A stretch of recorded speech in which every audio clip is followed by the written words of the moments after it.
వారికి సహకరిస్తున్నటువంటి పాస్ గారు, వారి కుమారుడు ఎవరి పేరమ్మా, మత్తయ్య గారు, రెవరెండ్, మరి ప్రేమతో మమ్మల్ని ఈ ఉజ్జీవ మహాసభలకి ఏర్పాటు చేసుకున్నటువంటి స్థానిక సంఘ పెద్దలు, స్త్రీల సమాజం వారు, యూత్ వారు, మరి మన సినడ్ డెలిగేట్ గారు చింతయ్య గారు, చొప్పరి చింతయ్య గారు, అదేవిధంగా గత 20-25 సంవత్సరాల నుంచి ఏఎల్సి డెలిగేట్గా, మొన్నటి వరకు సినడ్ డెలిగేట్గా ఉన్నటువంటి సహోదరులు గొరికిపూడి హేబెల్ గారు, మంచి ఆర్కెస్ట్రా సిద్ధు బ్రదర్స్కి, మంచి సౌండ్ సిస్టమ్, మంచి లైటింగ్, ఈరోజు రేపు ఎల్లుండి 3 రోజులు కూడా దేవుని నామాన్ని జ్ఞాపకం చేసుకుంటూ ఆయన నామానికి మహిమ కలిగే విధంగా మనల్ని దేవుడు ఇక్కడ వాడుకోవడానికి మరి పరిశుద్ధరావు గారిని, అదేవిధంగా జాన్ చక్రవర్తి గారిని, తర్వాత జయకుమార్ గారిని దేవుడు మరలా మన మధ్యకు రేపు ఎల్లుండి కూడా వారు మన మధ్యకు తీసుకురాబోతున్నారు.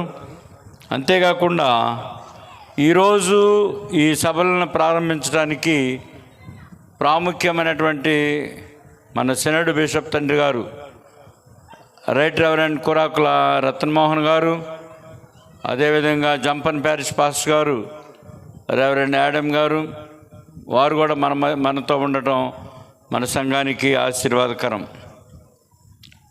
ఈ దినాన ఈరోజు రేపు ఎల్లుండి దేవుని యొక్క సువార్త ఇక్కడ ప్రకటించబడతా ఉంది. ఎందుకు మనం ఈ సువార్తను మనం ప్రకటించుకోబోతా ఉన్నాం? 2000 సంవత్సరాలకు పూర్వమే ఈ సువార్తను ఈ బూదిగంత నివాసులకు అందించాలని క్రీస్తు ప్రభుల వారి యొక్క ఆజ్ఞ అయి ఉన్నది. ఆ కమిషన్ని శిష్యులు భుజాన వేసుకొని ఆ పరిచర్య భారాన్ని అపోస్తులకు, స్వార్థికులకు, బోధకులకు, ఈనాటి యాజకులకు దేవుడు ఈ భారాన్ని పెట్టాడు. ఆ భారాన్ని మనం చులువుగాను తేలికగాను దానిని మనం మొయ్యాలంటే మన కొరకు ప్రాణం పెట్టిన యేసు క్రీస్తు ప్రభు యొక్క కల్వరి కొండను మనం చూస్తూ మన ముందు ఉంచినటువంటి ఈ భారాన్ని మనం మోసుకుంటూ పోవాలి.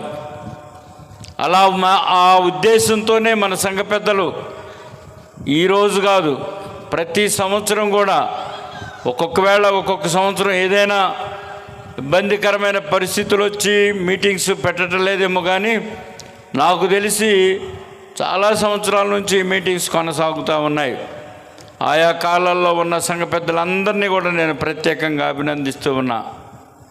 ప్రాముఖ్యంగా 1999వ సంవత్సరంలో ఈ దేవాలయాన్ని పునర్నిర్మాణం చేసుకునే టైంలో మరి అంతకుముందు మీ మధ్య పరిచర్య చేసినటువంటి దయారత్నం గారు, మరి వారు చాలా చోట్ల పరిచర్య చేశారు.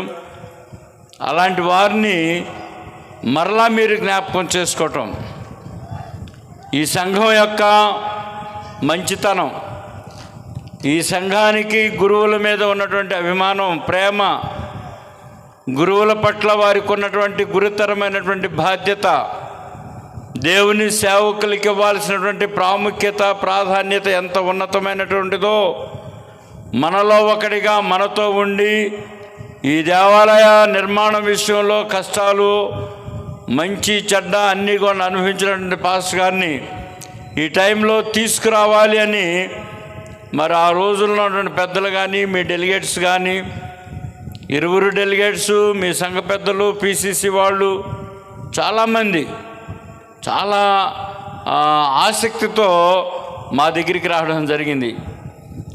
మరి ఆ సంఘం పెద్దది కదా, మరి వయసులో పెద్ద కదా పాస్ గారు, మరి ఆ పరిచర్య చేస్తాడో లేదో ఎలా అని నేను మాత్రం అడిగాను ఆ రోజు. లేదు సార్, చేసినా చేయకపోయినా మాకు ఆయన ఇక్కడ ఉండాలి, మాలో ఒకటిగా పనిచేసి వెళ్ళినటువంటి ఆయన మరలా ఈ దేవాలయంలో ఉండాలి అనేటువంటి ఒక ఆలోచన, మంచి మనసు మీకున్నటువంటి, అందుకే మీ మనసు మంచిదని నేను అంటున్నా. పాస్టర్స్ యొక్క విషయంలో మీరెంత జాగ్రత్తగా చూసుకుంటారో, గతాన్ని తెలిసినటువంటి వాడిని నేను, గతాన్ని చూచినటువంటి వాడిని లోతుగా. కాబట్టి మీ కోరికను మేము మన్నించాలి అనేటువంటి ఒక మంచి సంకల్పంతోనే మీ మధ్యకు పాస్టర్ గారిని పంపించడం జరిగింది. పాస్టర్ గారు చక్కగా మీ మధ్య పరిచర్య చేస్తూ ఉన్నాడు అనే దానికి నిదర్శనం. మీరందరూ కూడా ఆయనకి సహకరిస్తున్నందుకు కూడా మరొకసారి మీ అందరికీ నా హృదయపూర్వక వందనాలు. సంఘ పెద్దలకి, స్త్రీల సమాజం వారికి, డెలిగేట్స్కి, ప్రతి వారం వచ్చేటువంటి విశ్వాసులకి. సమస్య వైపున కాదు కానీ మనం చూడాల్సింది సర్వోన్నతిని వైపున మనం చూడాలి. మనకు అనేకమైన సమస్యలు ఉంటాయి, అనేకమైన ఆలోచనలు ఉంటాయి. ఈ ఆలోచనల వైపు మనం చూడకూడదు, సమస్యల వైపున మనం చూడకూడదు. సమస్యల కన్నా, మన ఆలోచనల కన్నా మిన్నైనటువంటి వాడు సర్వోన్నతుడైనటువంటి దేవుడు మనకు తోడుగా ఉన్నాడు. ఆయన ఎవరిని ఏ టైంలో ఎవరిని ఎక్కడ వాడుకోవాలో ఆయనకి తెలుసు. అందుకని అల్పలమైనటువంటి మనల్ని, బలహీనమైన మనల్ని, దేనికి పనికిరని మనల్ని దేవుడు ఒక్కొక్క స్థాయిలో ఒక్కొక్క రీతిగా ఎన్నుకుంటాం. ఇప్పుడు చక్కగా ఈ పిల్లలు క్వైర్ వాళ్ళు చక్కగా డ్రెస్ కోడ్ తోటి చక్కగా పాటలు పాడుతూ ఉన్నారు. ఇప్పుడు ఈ టైంలో దేవుడు వారిని వాడుకుంటున్నాడు. వాళ్ళకన్నా చిన్నపిల్లలు అన్నారు, చక్కగా నాట్యాలు చేశారు పిల్లలు, వాళ్ళని దేవుడు వాడుకుంటున్నారు. పాడగలిగిన తలాంతులు ఇచ్చినటువంటి వారిని దేవుడు వాడుకుంటున్నారు. కాబట్టి దేవుని నామాని కొరకే మనం వాడబడుతున్నాం అనేటువంటి సత్యాన్ని మనం గ్రహించుకొని ఈ 2 రోజులు జరిగేటువంటి మీటింగ్స్లో మీరందరూ కూడా ఏమి తెలుసుకోవాలి, ఏమి నేర్చుకోవాలి, ఏమి వదిలిపెట్టాలి, ఏమి తెలుసుకోవాలి, ఏమి నేర్చుకోవాలి, మనం వదిలిపెట్టాల్సింది ఏంటి, ఈ మీటింగ్స్కి ఎంత ఖర్చు చేశామనేది కాదు, ఎంతమంది వచ్చామని కాదు, వెళ్ళినటువంటి నేను ఏం చేయగలుగుతున్నాను, నేనేం చేసి దాని నుండి నేను పొందుకున్న ప్రతిఫలం ఏంటి. ఈ 3 రోజులు పాటలు పాడటంతోనే నేను సరిపెట్టుకుంటానా, వీళ్ళకి భోజనాలు వడ్డించడంతోనే నేను సరిపెట్టుకునేదా, అరేంజ్మెంట్స్ చేస్తూనే నేను సరిపెట్టుకునేదా, ఇవి చేస్తూ వీటికన్నా మిన్నైనటువంటిది దేవుని యొక్క వాక్యాన్ని నా హృదయంలో నేను ఎంతవరకు లక్ష్యం ఉంచుకున్నాను, ఎంతవరకు నేను దానిని నాలో జీవింప చేసుకున్నాననే ఆలోచన ప్రతి విశ్వాసలో ఉండాలని నేను మిమ్మల్ని కోరుకుంటూ ఉన్నా. ఒక పాట పాడుకొని వాక్యంలోనికి వెళదాం. సమీపించ